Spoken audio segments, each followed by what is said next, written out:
Hello, সবাইকে আবারও স্বাগতম জানাই। আজকে আমরা যে প্যাসেজটি নিয়ে আলোচনা করব সেটা হচ্ছে the extinct glass in Britain. Extinct মানে হচ্ছে অলরেডি বিলুপ্ত হয়ে গেছে, এবং এটা আমাদের new next level IELTS 100 real reading passages থেকে নেওয়া।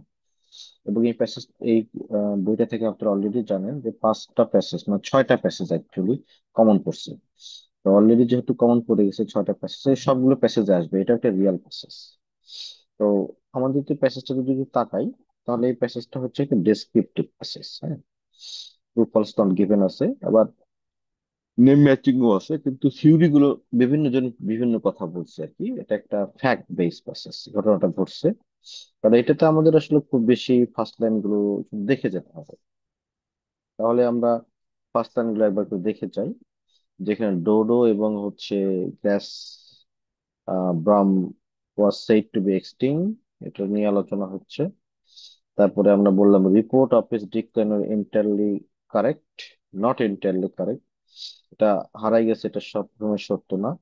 একজন মানুষের কথা বলছেন, ফিলিপ স্মিথ, তিনি এখানে আলোচনা করেছেন। Smith had kept the seat from the, তিনি এইখানে প্যামিস ফোর্ডে তিনি 1963-তে এটা রেখে দিয়েছিলেন। For now the brome's future is guaranteed, তখন থেকে এটা গ্যারান্টেড হয়ে গেছিল। The grass will now be reintroduce, এখন এটা রিইন্ট্রোডিউস করা হচ্ছে বিভিন্ন জায়গাতে। Smith research had attempted to answer the questions, কিভাবে এটা আসছে, একটা রিসার্চ নিয়ে কথাবার্তা আছে এখানে। Where the grass came from by clear, but the timing of birth, timing নিয়ে আলোচনা, এটা কখন হয়েছে সেটা আমরা জানি না। নট বিফোর টু লং দো the need to feed the parliamentary armies, এটা আর্মিসের কথা আছে স্কটল্যান্ড ইংল্যান্ডের। যদিও ক্রেডিটটা দেওয়া হচ্ছে ইন্টারটেড ব্রাম গোস টু অন্য একজন, ক্রেডিটটা দেওয়া হচ্ছে। The grass had probably country সাইডে প্রায় 100 বছর ধরে আছে। Okay, the close relationship with out of fashion crop spell trouble, এটা রিলেশনশিপ নিয়ে আলোচনা এখানে একটা। Interrupted brome's reluctant to thrive independently may have, এটা কিছু বেনিফিটও আছে ইন্ডিপেন্ডেন্টলি, এটা থ্রাইভ হওয়ার, থ্রাইভ মানে হচ্ছে উৎপন্ন হওয়ার পিছনে। ওকে, তাহলে এইটা আমাদের এখন একটু প্রথম লাইন একবার দেখে নিই আমরা কি কি বলছে। এই গ্রাসটা ইন্টারাপ্টেড ব্রাম, এটা এক্সটিং হয়ে গেছিল, এটা ডোডোর মতো, ডোডো একটা পাখি, হ্যাঁ, এটা এক্সটিং হয়ে গেছে, হারাই গেছে পৃথিবী থেকে। তো এদের যে রিপোর্টটা করা হচ্ছে এরা হারাই যাচ্ছে, এটা সবসময় সত্য না। ফিলিপ স্মিথ, তিনি একটা জানতো না যে তার কাছে একটা আনইউজুয়াল গ্রাস আছে তার বাসার মধ্যে। তো তিনি এটা হচ্ছে হলো এই একটা বীজ রেখে দিয়েছিলেন 1963-তে। তখন থেকে এই ব্রাহ্মসের ফিউচারটা গ্যারান্টেড হয়েছে। দ্য গ্রাস এখন রিইন্ট্রোডিউস, মানে আবার আনা হচ্ছে, ব্রিটিশ কান্ট্রি সাইডে চলে আসছে। এবং স্মিথ রিসার্চ একটা রিসার্চ একটা করেছেন যে এই কোথা থেকে এই গ্রাসটা আসলো, তার উপর একটা রিসার্চ করেছেন।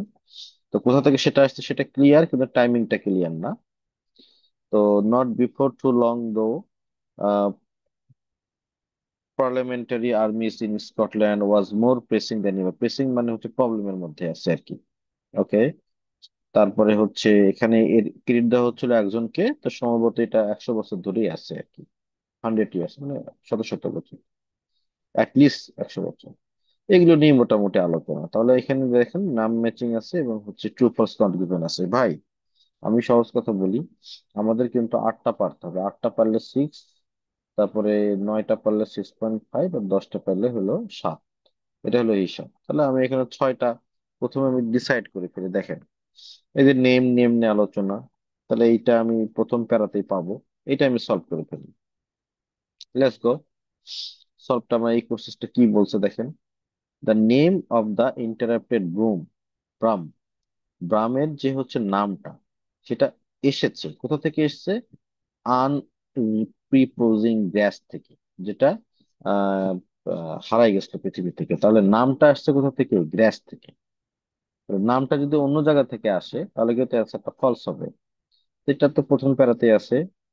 প্রথম প্যারাতে যেমন পড়ি, the British gas interrupted ব্রাম was said to be extinct just like dodo. Okay, called interrupted Brahm because of its gappy seed head. This unpreposing gas was found nowhere else in the world. কোথাও এটা পাওয়া যায় না। Gardening spot from the Victorian লিরাও are first record, আর আমাদের দরকার নাই। তো আমাদের এখন এটা বের করতে হবে যে নামটা কোথা থেকে আসছে। যেটা নামটা দেখে না আসছে, ও বলতেছে কি যে এটা কি আসছে কিনা এখান থেকে দেখেন, আনপ্রিপোজিং গ্রাস থেকে আসছে কিনা। আমরা পড়ি একটু, দেখি বলে কল ইন্টারেপ্টেড ব্রোম এবং দিস আনপ্রিপোজিং গ্রাস ওয়াজ ফাউন্ড। এই গ্রাসটাই হলো এটা। ওকে, এবং নো হেয়ার এলস মানে কোথাও পাওয়া যায়নি, যায় না। এটা কি বলছে, disappeared from places in the world for a period, এটা কিন্তু সত্য কথা, ডিসঅ্যাপিয়ার্ড হচ্ছে, হ্যাঁ। তো এবার আমরা আসলে আমাদের কোন পয়েন্টটা দেখতে হবে দেখেন, দেখছেন এখানে কিন্তু বলছে কি, এখানে বলছে বিকজ অফ, এর নামটা আসছে এইটার কারণে কিন্তু। আর এই যে দিস আনপ্রিপোজিং গ্রাসটা বলতেছে, এটা কিন্তু এই গ্রাসের কথাই বলতেছে। তাহলে এইখানে যে বিষয়টা আমাদের বলছে সেটা হচ্ছে কি, the name of the dash ব্রাম came from, এখান থেকে না, এখান থেকে আসে নাই স্যার, এটা আসছে ওই যে অন্য একটা জায়গা থেকে। সেটার নামটা হচ্ছে এই যে এটা, গ্যাপ গ্যাপি সিড হেড, এখান থেকে নামটা আসছে। বুঝছেন, ডাকা হয় এইটার কারণে। কাজে এই কারণে সব কিছু মিলতেছে, শুধু এইটা নাম মিলার কারণে, এটা উল্টা কথা থাকার কারণে অ্যান্সারটা হবে ফলস। ডান। এবার দেখেন এইটা, Philip Smith work at University of Manchester. এখন আমাদের ফোকাসের জায়গা কোনটা দেখেন, আমাদের ফোকাসের জায়গা হচ্ছে ওয়ার্ক অ্যাট, তিনি এখানে কাজ করেন নাকি এখানে কাজ করেন না। চলেন আমরা এটা এটা যেহেতু স্ট্রং কিওয়ার্ড, এটা আমরা তাড়াতাড়ি খুঁজে পাবো। এই যে Smith,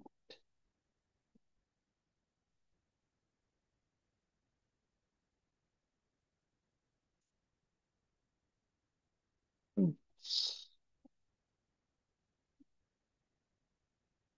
Philip Smith work at University of Manchester. চলেন, এখানে ফিলিপ স্মিথ যেটা বলছে তার সম্পর্কে একটা আলোচনা আছে। হি attended A meeting of British botanical society in Manchester.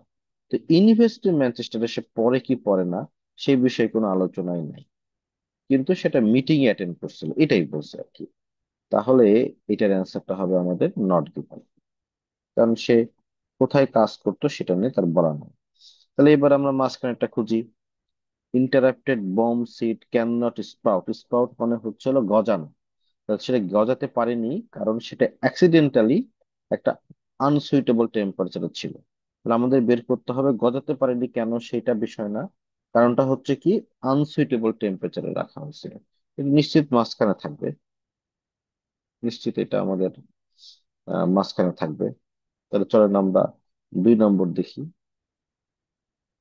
না, লাল কালার করে দিই।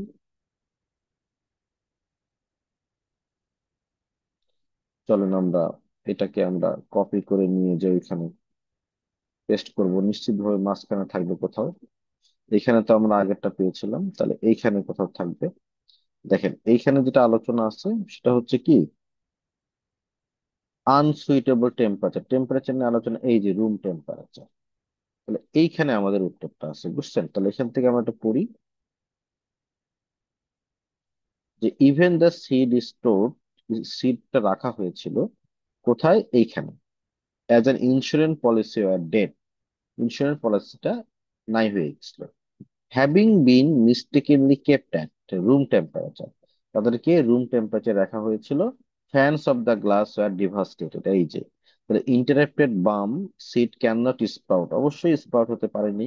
কেন স্প্রাউট হতে পারেনি, কারণ এটা অ্যাক্সিডেন্টালি আনসুইটেবল টেম্পারেচার মানে কিন্তু রুম টেম্পারেচার বোঝাইছে, বুঝছেন। কাজেই this one is answer is true.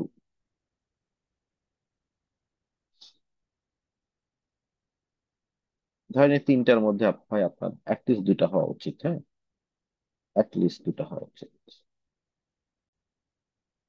ওকে, তাহলে এবার আমরা যেটা করব দেখেন, এবার আমরা যেটা করব সেটা হচ্ছে কি, আমরা দেখব হচ্ছে সেটা হলো আহ 5 এবং 6। তো 5-এর কিওয়ার্ডটা আমরা স্টেন পয়েন্ট নিয়ে নিলাম, নিয়ে আমরা এই যে এখানে স্টেন পয়েন্ট পেয়েছি, তাহলে এই প্যারাগ্রাফের মধ্যে আমরা পড়বো। তো আমরা এখানে একটু পড়ি কি বলছে দেখেন, interrupted ব্রাম grew unwanted, unwanted, unwanted মানে হচ্ছিল আপনি চান নাই, তারপর এটা গ্রু করে জন্মাইছে, এইখানে জন্মাইছে আর কি, ঠিক আছে। সো দিস ইজ আপনার হলো। এখন তারা এখানে আনওয়ান্টেডলি মানে চায় নাই, তারপরও এখানে গজাইছে কি গজায়নি, সেই বিষয়টা আমাদেরকে কি করতে হবে জানি, কনফার্ম করতে হবে। লেটস গো, আমরা কনফার্ম করি। ওকে, এখানে দেখেন, এখানে ব্যাপারটা কি বলছে যে ইনটারাপ্টেড ব্রাম গ্রু আনওয়ান্টেড আনওয়ান্টেডলি, মানে এটা আমরা চাই নাই, তারপরে ওখানে সে মানে গজায় গেছে at the site of saint Fon, site saint ফনের সাথে। তো এখানে যেটা বলছে কি, the humble saint Fon and its company, company বলতে এটা বোঝাইছে যে ব্রাম, তারা প্রথম দেখা গিয়েছিল ব্রিটেনে 17th সেঞ্চুরিতে। ওকে, সিডস, সিডস গুলোকে আনা হয়েছিল in from the continent were sown in pasture, প্যাস্চুরের মধ্যে এটা করা হয়েছিল হর্সকে খাওয়ানোর জন্য। তো এটা কি আনওয়ান্টেড ওয়ান্টেড থেকে হয়েছে, মানে চাই নাই তারপরও তারা কি এটা আসছে, নাকি এটাকে কেয়ার সিড গুলোকে এখানে আনা হয়েছিল? আনা হয়েছিল, এটা তারা চেয়েছিল, চেয়ে এটা করছে, তার কাজেই আনসারটা হবে ফলস। কাজে আনওয়ান্টেড না, তারা হচ্ছে চেয়েছিল। This is your answer, false. তাহলে এখন দেখেন আমার সময় বাঁচাই ভাই। ট্রু দিলাম, ট্রু দিলাম, ট্রু দিলাম। আমরা তো 6 পাবো বলতে, তাই না? তাহলে আমরা একটু 6-এর অ্যান্সার করে আসি, তিনটা আমাদের বাকি থাকলো। কাজে তিনটা আমরা পরে উত্তর করব, যদি টাইম পাই, না পাইলে নেই। ওকে, তো চলেন আমরা নেম ম্যাচিং গুলো একবার শুরু করি। নেম ম্যাচিং করতে গেলে প্রথম যে কাজগুলো আছে আপনার, সেটা হচ্ছে নামগুলো আপনাকে স্ক্যান করবেন। পুরো প্যাসেজের মধ্যে স্ক্যান করে তারপর ডিসাইড করবেন, যেহেতু আমরা 6 পাওয়ার জন্য লড়ছি, কাজে আমরা ডিসাইড করব যে হচ্ছে কোনটা বেশি কোনটা কম, যেটা সবচেয়ে কম জায়গা জুড়ে থাকবে সেটাই আগে সলভ করবো। This one name, this one, this one, পিছন দিক থেকে খুঁজে, একটা সুবিধা আছে, বুঝে যাবেন এই নামগুলো একবার আছে নাকি দুইবার আছে। এই প্যারাগ্রাফের মধ্যে কোনো নাম নেই। পরের প্যারা একটা আছে, এই দেখেন অ্যাকর্ডিং টু স্মিথ, তাহলে স্মিথ কিন্তু তার নামটা পুরোটা নাই। স্মিথ নামটা মানে অর্ধেক নাম আছে, তার মানে এই নামটা আরো উপরে আরো অনেকবার আছে। তাহলে এইখানে একটা স্মিথ পাইলাম।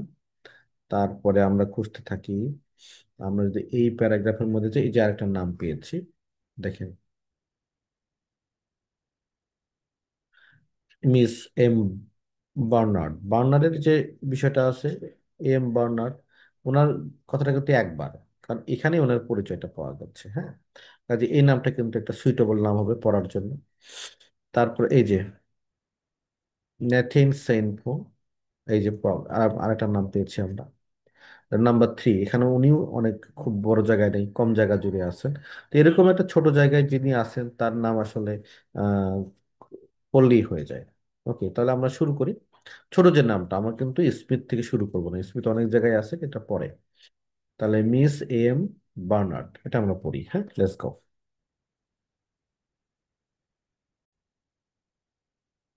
এখানে যে বিষয়টা আছে দেখেন, although the credit for the discovery of interrupted বম্ব গোস টু অমুক, তা কেকটা তার কাছে গিয়েছিল। Who collected the first specimen at Odyssey, তিনি প্রথম এই স্যাম্পলটা কালেক্ট করেছিলেন। দ্য গ্রাস হ্যাড, এখানে হ্যাড প্রবাবলি লার্ভ, মানে দ্য গ্রাসটা প্রবাবলি লার্ভ করেছে। Undetected in British country side, কোথায়? ব্রিটিশ কাউন্সিলটা আনডিটেক্টেড ছিল কত বছর ধরে? ফর অ্যাটলিস্ট 100 ইয়ার্স ধরে। এই তো, ডান। তার মানে প্রথমবারের মতো উনি করেছিলেন, কিন্তু এটা তো আনডিটেক্টেড ছিল। তাহলে আমরা যদি এবারটা দেখি এখানে প্রসেস মেক করে, আচ্ছা, who identified interpret brome as another, উনি কিন্তু আইডেন্টিফাই করেছিলেন ব্রাম ব্রাম, কিন্তু অ্যানাদার স্পিসিস অফ ব্রাম কিনা সেটা কিন্তু ওখানে বলে নাই। আচ্ছা, who convince others about the, সে কনভিন্স করেছিল অন্যদেরকে, না। যে এটা বলেছিল প্রথম 300 বছর ধরে এটা হচ্ছে, এটাও না। হু ফার্মারদেরকে হেল্প করেছিল, না। The Bernard collected the first sample of interrupted brome, এটাই সত্য। তাহলে এ নম্বরের উত্তর হচ্ছে this one is A. Done. তাহলে আপনার কিন্তু আরো একটা উত্তর হয়ে গেল, 13-এ।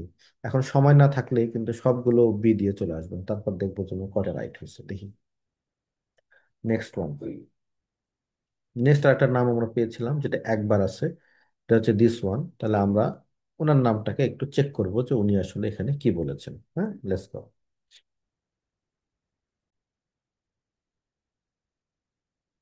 ওকে, তাহলে দিস ওয়ান অ্যাকচুয়ালি তার আলোচনা। তো আমরা যে সেন্টেন্সটা পড়তে পারি এইভাবে, best seller of his day, someone's improve. Okay, publish এত সালে, আচ্ছা এই বেস্ট সেলার অফিস ডে, এটা একটা নিশ্চিত বইয়ের নাম হবে। হেল্প হেল্প করেছিল, কি হেল্প করতে? স্প্রেড দ্য ওয়ার্ড, এই ওয়ার্ডটাকে স্প্রেড করতে হেল্প করেছিল। কোনো কিছু করে না, নাটক বই কোনো কিছু তো স্প্রেড করতে হেল্প করে। উইথ দ্য অ্যাডভেন্ট অফ, এই যে অ্যাডভেন্ট হওয়ার কারণে, এটা এই ক্লোভার এগুলো অ্যাডভেন্ট মানে আসার কারণে, অ্যাডভেন্ট মানে ইন্ট্রোডাকশনের কারণে, ব্রিটেনের ভেরি ওন রোগ গ্রাস হ্যাড সাডেনলি অ্যারাইভড, সাডেনলি সেটা ইয়ে হয়ে গেছিল, রাইভেট হয়ে গেছিল। রাইভেট মানে হচ্ছে হলো একটা এমন একটা জিনিস দ্রুত কোনো কিছু ছড়িয়ে পড়া। সো এখানে তো কোনো, তার মানে ওই বইয়ের মাধ্যমে এটা দ্রুত ছড়িয়ে পড়েছিল। তো আপনি যদি এখানে চেক ইন ব্যালেন্স করেন, তাহলে আপনি একটা উত্তরও পাবেন না যে এটার অ্যান্সারটা হয়। তো এই সমস্ত ক্ষেত্রে যেটা করতে হয় সেটা হচ্ছে কি, সবসময় মনে রাখবেন, ধরো নেম ম্যাচিং থাকে, নেম ম্যাচিং যেখানে আছে তার আগের লাইনগুলোতে, আগের লাইনটা পড়াটা খুব ইম্পর্টেন্ট, কারণ ওইখানে মেইন থিমটা দেওয়া থাকে। তাহলে আমরা এখানে একটু পড়ি, দেখেন এখানে যেটা আগের লাইনগুলোতে যেটা বলা আছে, ওয়ার ফোর্সড টু প্রডিউস, মানে বাধ্য করা হচ্ছিল প্রডিউস করতে, কারা? ফার্মাররা বাধ্য হচ্ছিল প্রডিউস করতে। কি প্রডিউস করতে বাধ্য হচ্ছিল? More bread, cheese and beer. And by 1650 এটা ওয়ার ইনক্রিজিংলি ইন্ট্রোডিউসড হতো। কে? লিগিউম হয়েছিল অ্যারাবল রোটেশনের মাধ্যমে, to serve as green nature two boost green field. তারপরে সেটা বললো যে এই নামটা পৃথিবীতে ছড়িয়ে পড়তে, এই ওয়ার্ডটা ছড়িয়ে পড়তে হেল্প করেছিল। তো এটা হলো কনটেক্সট। তাহলে এখন যদি আমরা আসি নাম্বার ওয়ান, তিনি ইন্টারাপ্টেড ব্রাম আইডেন্টিফাই করেছিলেন, নও। তিনি কনভিন্স করেছিলেন আদারকে, নও। তিনি বলেছিলেন এটাই ফার্স্ট, নও। তিনি ফার্মারদেরকে হেল্প করেছিলেন জানতে যে sainfoin is useful for enriching the soil, yes. তিনি আসলে জানতে হেল্প করেছিলেন। এবং এখন আপনি প্রশ্ন করতে পারেন এনরিচিং দ্য সয়েল কথাটা কোথায় আছে? স্যার এখানে এনরিচিং দ্য সয়েল কথাটা এইভাবে আছে, দেখেন এখানে বলতেছিল কি, ফার্মাররা বাধ্য হচ্ছিল তো ওই প্রডিউস করতে, লিগম গুলো ইন্ট্রোডিউস করছিল তার অ্যারাবল রোটেশনে, to serve us green nature. ঠিক আছে, তো এই যে রোটেশনে যখন একটা জিনিস আসলে কি বলে প্রডিউস করা হয়, তখন আসলে ওইটা কি হয়, ওইটা আপনার সয়েলটাকে এনরিচ করে। তো এই কথাটা এইভাবে আসলে বলা আছে। আমার পাশে একজন এগ্রিকালচারাল ছিলেন, উনি আমার কথাটা শুনেই উনি আমাকে সাপোর্ট দিয়ে দিলেন। Anyway, so this one is your F, এই আর নেবে। এখন যদি সময় না থাকে ভাই, সবগুলা বি দিয়ে চলে আসেন, কারণ বি দিয়ে তো সবগুলা আপনার দুটা তিনটা হবে আর কি, তিনটা হবে। আর এখান থেকে তো আপনার হয়েছে কয়টা? এক, পাঁচ, পাঁচ, আর এখান থেকে তিন, পাঁচ তিন আট, আপনার পরীক্ষা শেষ হয়ে গেছে।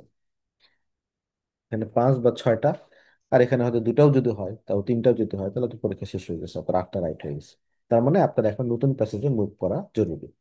সিক্স পাওয়ার কৌশল গেল। এবার আমরা সেভেন পেতে চাই, তাহলে 6.5 পেতে চাই, তাহলে আপনাকে আরো একটা সলভ করতে হবে। চলেন আমরা তাহলে আরো একটা সলভ করে আসি, সেটা উপরের দিকে যাই। যা খুব ছোট ভাবে আছে, এরকম কোন কিছুর নাম আমরা দেখব। এই যে পেলাম একটা, জোয়ান থিক্স, দিস ওয়ান। হ্যাঁ, ওনার কথাগুলো আমাদের পড়তে হবে, এবং ডেফিনেটলি ওনার এক লাইন আগে থেকে পড়বেন। হ্যাঁ, এক লাইন আগে থেকে পড়বেন, তাহলে ব্যাপারটা ক্লিয়ার হবে। আর যদি প্যাসেজের পুরো টপিকটা পড়তে পারেন তাহলে আরো ভালো। So this is actually basic things. চলেন আমরা তাহলে ওনাকে পড়ে আসি।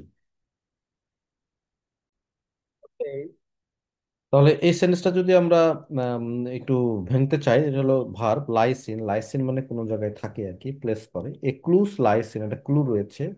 ইটস পেনচ্যান্ট। পেনচ্যান্ট মানে আমার জানার মতে হচ্ছে হলো, ভুলে গেলাম। আচ্ছা, পেনচ্যান্ট ফর গ্রোয়িং, দেখেন ভুলে গেলে কোনো সমস্যা নেই। এটা হচ্ছে হলো পেনচ্যান্ট একটা গ্রোয়িং করার জন্য, অ্যাজ এ উইড, উইড হিসাবে, in field shared with fodder crop. Okay, একটা ক্লু আছে, শোনেন এরকম একটা কোনো কিছু একটা হলো ফডার ক্রপের সাথে উইড হিসাবে কি করা হয়, গ্রো করা হয়। In particular nitrogen fixing legume such as, একটা লিগিউম আপনি হচ্ছে হলো এর সাথে দেন, আবার যেমন হচ্ছে সেইনফোন, লুসান বা ক্লোভার খেতেন। এটা হলো মূল কথা। According to agriculture historian John Omo. আচ্ছা, এখানে ভার্ব হচ্ছে were first introduce in Britain, মানে প্রথম ইন্ট্রোডিউস করা হচ্ছিল ব্রিটেনে। কি? এই humble sainfoin and its company, মানে কোম্পানি বলতে সেইনফোন, লুসান, ক্লাভার, ক্লোভার, এই তিনটাকেই তারা হচ্ছিল প্রথম ইন্ট্রোডিউস করেছিল ব্রিটেনে, in the early 17th century, মানে 17th সেঞ্চুরিতে। এটাই তো, সিড গুলো আনা হয়েছিল কন্টিনেন্ট, যেখান থেকে এটা প্যাস্টিউর থেকে, কাকে খাওয়ানোর জন্য? হর্সকে খাওয়ানোর জন্য এবং অন্যান্য লাইভ স্টককে খাওয়ানোর জন্য। That's it. তাহলে আমরা যদি এখানে যাই, হু আইডেন্টিফাই ইন্টারাপ্টেড ব্রাম, না, তিনি অন্য স্পেসিফিকটাকে আইডেন্টিফাই করেননি। তিনি কনভিন্স করেছিলেন অন্যদেরকে না। হু সেইড দ্যাট সেন্ট ফেন was first found more than 300 years আগে? ইয়েস, 17th সেঞ্চুরি, আজ থেকে 300 বছর আগে। আপনি বলতে পারেন 300 ইয়ার্স কোথা থেকে আসলো, ওইখান থেকে আসছে। সো এটা অ্যান্সারটা ডি। আচ্ছা, এই আপনি কিন্তু 6.5 পাচ্ছেন। এবার আরেকটা বেশি পারলে কিন্তু 7। দেখেন, আরেকটা বেশি আপনি অলরেডি পেরে গেছেন। সেটা কি? Legume were first used for feeding লাইভ স্টক অ্যান্ড এনরিচিং দ্য সয়েল। হ্যাঁ, এক্ষুনি পড়লাম। তাহলে এটার অ্যান্সার ট্রু। যখন এটা ট্রু হলো, এটার অ্যান্সারটা, তখন আপনার কাজ কি এখন এই অ্যান্সার গুলো চেঞ্জ করে দেওয়া। এই অ্যান্সার গুলো আপনি false,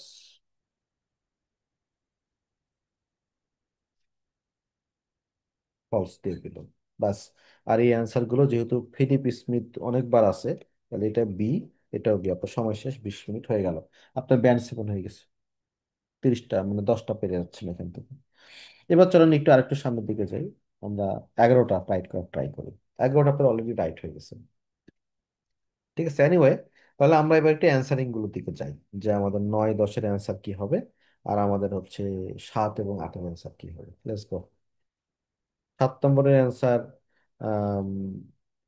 the spread of seed of interacted ব্রাম depends on harvesting of the farmer. তাহলে এখানকার আমাদের ফোকাসের জায়গা কোনটা? ফোকাসের জায়গা হচ্ছে ডিপেন্ডস অন। ডিপেন্ডস অন মানে এটা এটার উপর ডিপেন্ড করে কিনা। তাহলে আমি একটু লাল কালার করে দিলাম। এটা ডিপেন্ড করে হারভেস্টিং। হারভেস্টিং মানে কি? ফার্মাররা যেমন হারভেস্ট করে, অর্থাৎ কালেক্ট করে, ফার্মারদের উপর ডিপেন্ড করে। সহজ কথা হলো এটা, সিডেড স্প্রেডটা। Let's go. যদি ফার্মারদের উপর ডিপেন্ড না করে, তাহলে কিন্তু অ্যান্সারটা কি হয়ে যাবে? ফলস। তাহলে এটা ডিপেন্ড করতেছে ফার্মারদের হারভেস্টিং এর উপর। হারভেস্ট মানে কিন্তু কালেক্ট করা, মানে সংগ্রহ করা। তো এটা খুঁজতে গেলে আপনি লাস্ট পরের আগের লাইনে পাবেন। এখানে বলি each spring the brome brome relied on farmer. ফার্মারদের উপর রিলাই, মানে নির্ভর করতেছে। গুড, উত্তর ট্রু। কিন্তু এখানে প্রশ্ন হচ্ছে টু রিস ইটস সিডস। রিস মানে হচ্ছে কি আরেকবার বোনা, কাটার মধ্যে না। তো এখানে হারভেস্টিং এর ঠিক অপোজিট ওয়ার্ড হচ্ছে রিস। কাজে অ্যান্সারটা ফলস দিয়েছিলাম আমরা, উত্তরটা হয়েছে ফলস। নেক্সট ওয়ান দেখেন, নাম্বার 8।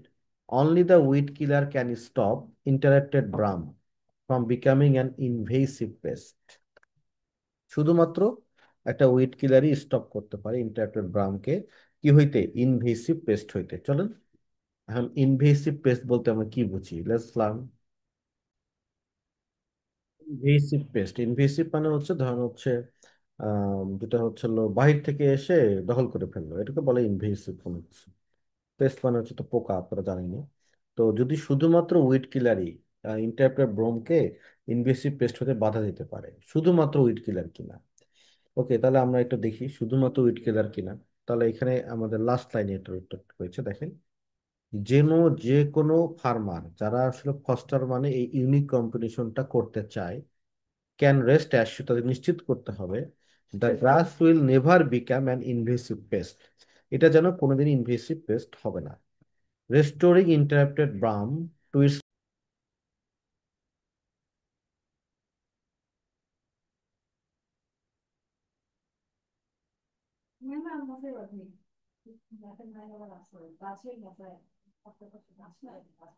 নেটওয়ার্কের ডিস্টার্ব হচ্ছে আর কি।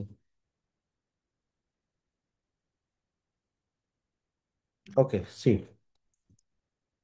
অ্যানি ফার্মার যারা উইলিংলি টু ফস্টার করতে চাচ্ছিল এই ইউনিক কন্ট্রিবিউশনটাকে ওয়ার্ল্ডের ফ্লোরাতে, ক্যান রেস্ট অ্যাসিউর দ্যাট, নিশ্চিত করতেছে যে the grass will never became an invasive pest, এটা কখনো ইনভেসিভ পেস্ট হিসাবে হবে না।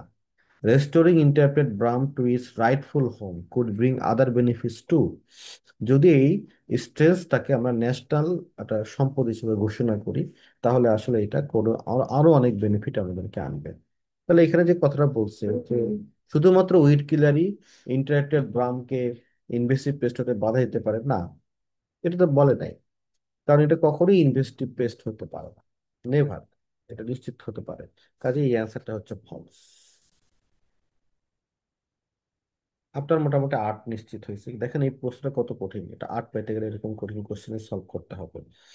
আর উপরে যে দুটো উত্তর আমরা বি বি দিয়েছিলাম, নাম্বার 9 উত্তর হবে ই, এন্ড 10-এর উত্তর হবে সি। তো দ্যাটস দ্য ইয়ের সলভ।